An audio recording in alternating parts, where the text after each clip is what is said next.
Indonesia is a member of BRICS, and I can clearly see why that's a bad idea. Okay, Indonesia should not have joined BRICS.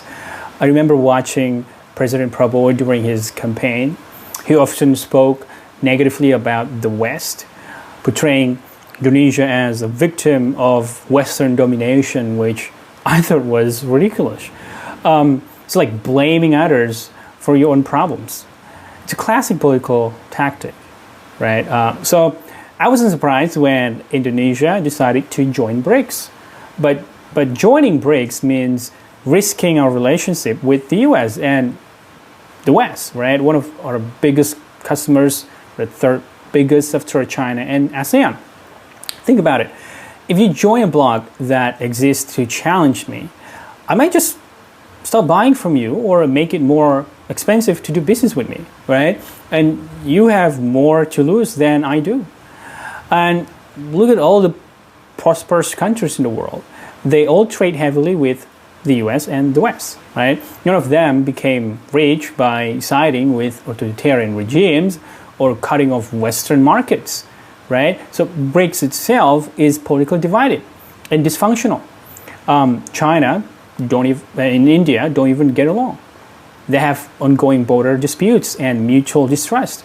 Iran and Russia are under heavy Western sanctions and face serious human rights accusations. Why would you want to align yourself with such countries, right? They have nothing in common except their markets being heavily controlled by their governments. And you can't build a strong, sustainable economy under such kind of system, right? You need a free market.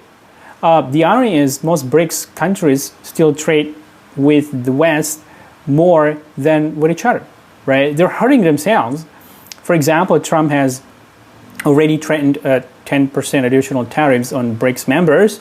That's bad news for Indonesia.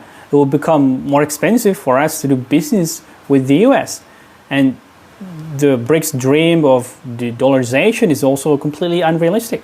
They complain that the US dollar dominates the global economy, but it does so because the world trusts the US economy, right? The government doesn't manipulate its currency. Can you say the same for China? Right? Their currency is tightly controlled and used as a tool for a political advantage, an economic advantage. Do we trust that system? Right?